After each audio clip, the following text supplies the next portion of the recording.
Welcome to Shanmugam IAS Academy. Today, here we are looking here of editorial analysis of 29th October 2021. So, what is that? What is this? And what editorial we are going to read here? We are going to study here. And India needs a caste count. So, this news is there the whole month. This whole month, and it is continuing. And I have collected data for you, make your study very easier. So the heading of the topic is India needs a caste count. Why it is in the news? First of all, editorial, if it is coming, there should be some background for that, otherwise it won't come in the news. Why it is there?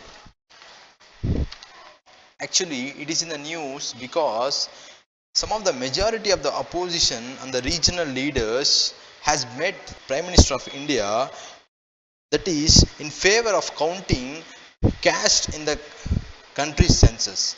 So they met the Prime Minister and asked Prime Minister to count the caste of the country's census. So they wanted to include the socio-economic caste census. Here I will tell you the brief introduction also, and this is very relevant because without knowing the introduction, without knowing the history, you won't be understanding the topic. So I will crisply I will inform you, I will tell you what is it. Because now, like so many, we all know that the British in 1872 they started the census operation, but they all counted all the castes, all the castes. I'm not talking about the Adivasis and the other castes, all the castes until 1931. Until 1931, we calculated all the caste.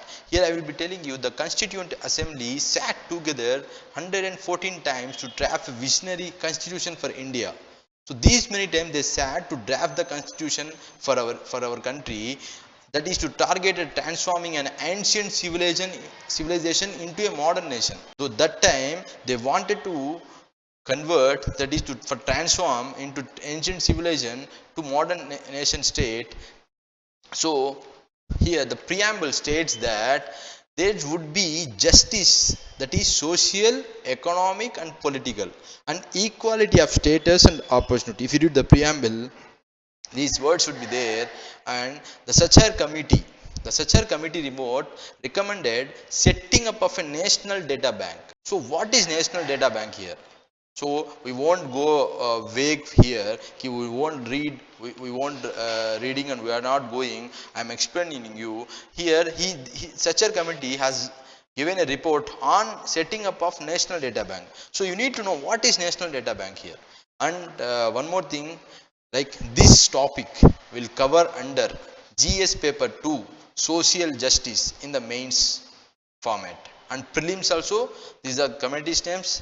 Some of the other things they can be questions on that also, but the syllabus, under syllabus GS2 social justice part, this one will be coming. And now we are talking about the national data bank. It is developed with a view to provide users access to all data pertaining to various aspects of socio-economic life of population falling in different social and religious categories from a single window. So if you go to this national data bank, the single window, the single page, you can find different, you can access different data from this. So this committee, Sachar committee, has recommended for setting up of this national data bank. And what all data we can access from here? Data is like education, health, labor and employment, population, and this is what this topic is coming here. About this one you are talking here. That's why we are telling about the national data bank also, that is socio-economic caste census. So this data also you can access in the national data bank account. So why I am taking about this point here, the national data bank, because you can access, this is also one of the component, one of the categories of the national data bank, with education, health, labor, employment and population, and other schemes also will be there. And what is the background for the reservation of emerged for OBCs? And we need to know the background. Now we can't go vaguely. forward, we need to know the background. What is the background? We need to know the history. So what is the history? Why this caste census is needed? Because that is, can anyone tell me, has India ever counted its OBC population? Now we are talking about the OBCs here, because now I will tell you why this is the background. In 1950s itself, in 1950s, India has reserved caste to demand quotas in the government jobs and colleges across India. In 1950s, I am saying, and that time what happened in 1950s? India reserved government jobs and admissions to the colleges, that is for Dalits and Adivasis, to rectify to rectify the historical wrongs that have denied them equal opportunity. So you have to note down here, I am talking about the Dalits and the Adivasis here. So that they reserved the government jobs and other admissions to the colleges to Dalits and Adivasis. So here now I am not talking about the OBCs. Here now this caste census, we are talking about the OBCs. Okay, you have to be clear with this. And another thing, in 1979, our central government has appointed a commission. This commission is very important for caste. That this commission name is the Mandal Commission. It is appointed by that Prime Minister, but it is not implemented till 1990. The committee is appointed in 1979, and it was given by Mr. Mandal. He is the former MP. That time he was an MP. Under his chairmanship, the committee was formed, and he given the identify this caste and determine whether existing affirmative action and programs must be extended to them. Them to whom? Them to OBCs. Then to the other castes also. And but till 1990, by VP Singh, the because why it was not coming into the act that time? Because the protest from the upper caste that time was there, especially from the students, because what they were arguing, the upper caste at that time, why they are protesting, because in 1990s we all know that if you go and see the economy portion, we have been liberalized after 1991. Okay, so Indian economy has not get opened that time. So they said that at that time the government jobs are also limited, and that time if you want to get the admission of the colleges is also very difficult because they have less seats in the colleges. So they argued that thing. So because of that, this was not implemented, and till now also it's not there. I am saying, but I will comment in the next thing. Here, that is what I am saying. The Mandal Commission, and they wanted to provide 27% reservation in public employment to other backward classes. Now, like here, this reservation is given by the recommendation of Mandal Commission after 1990. It has happened. The reservation is there, 27%, but the caste census is not there. And this is subsequently the decisions led to the national-wide tumult in university, the campuses, and the challenge in the Supreme Court. But if you take this case, in Indira Sanve versus Union of India, the Supreme Court upheld means said that 27% reservation for OBCs, but struck down 10% quota based on the economic criteria. So you have to understand. In this case, Supreme Court supported 27% reservation for OBCs, but they struck down the 10% quota, which is asked in that case based on the economic criteria. And other thing, why they didn't give that quota? Because the fixed ceiling of the reservation is 50%. So you have to know, this point is important. It also held that the caste can be, and quite often is a social clause. If it is backward socially, it would be a backward class for the purpose of Article 16 class 4. So, if it is backward socially, it would be a backward class for the purpose of Article 16 class 4. That is a fundamental right over here, and it also evolved the concept of creamy layer. You know what is creamy layer? Now we are seeing in our certificates, whoever in this quota, they will have the creamy layer, non-creamy layer also. That is what the individuals from backward classes who had not attained certain social and educational and vocational status in their life, because they have grown up, they have earned, and they have been attained the educational qualifications and the other social things, and again the vocational status, they won't be getting these things. They are in the creamy layer, that they are classified as OBCs for the purpose of reservation. This was done to ensure that those who really require reservation, they will get that. So you understand my point here. The OBC reservation is parked off. And I will tell you another thing. In 2010, at the time of that government, the Congress government, the opposition has put pressure on the government, and they were agreed. But the socio-economic caste census was initiated in 2010. But when 2011 the census was released, but this caste census was not released. It was initiated, but it was not released that time. And critics of the government, the critics say that some of the, we won't be taking every point of the critics, but some of the points we can take while concluding also. That is, new count would be revealed that because the new caste census will reveal that we are saying that 52% of the population are in the OBC category. But they said that the calculation, that is the census and the caste report, will say whether it is exceeding 52 percentage as it is identified by the Mandal Commission that time. And another thing, in why this is happening, in 1980s we saw so many rise of several regional caste based parties also there. Okay, and caste based parties came in 1980s because of the other caste people have also formed parties. We all know that in 1980s we saw the rise of these parties, and an economic and social fillip by constitution.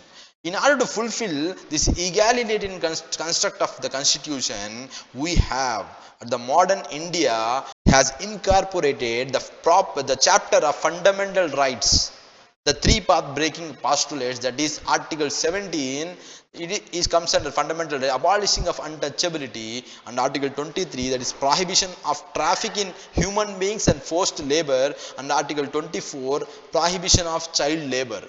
The constitution outlaws discrimination, so you have to quote your answers like that. You have to frame, if it is needed there, then you have to write these kind of articles, and we have to quote these kind of things in your writing. The constitution outlaws discrimination on the grounds of religion, race, caste, sex, and place of birth, and mandates equal opportunity in matters of public employment. Okay, you understand? So the constitution outlaws discrimination on the grounds of religion here, race, caste, sex, and place of birth, and mandates equal opportunity in the matters of public employment. And part 16 delineates the special provisions relating to the certain classes, including the reservation of seats for scheduled caste and scheduled tribes and Anglo-Indian in the legislatures. That is part 16. And this reservation system was supposed to end 10 years. That's when this reservation system was given that time. It's supposed to end 10 years after the commencement of the constitution. When we commenced the constitution 1950, that time they told that this has to end after 10 years. But however, it has been extended every 10 years since that time. The objective is to provide a political voice to the disempowered.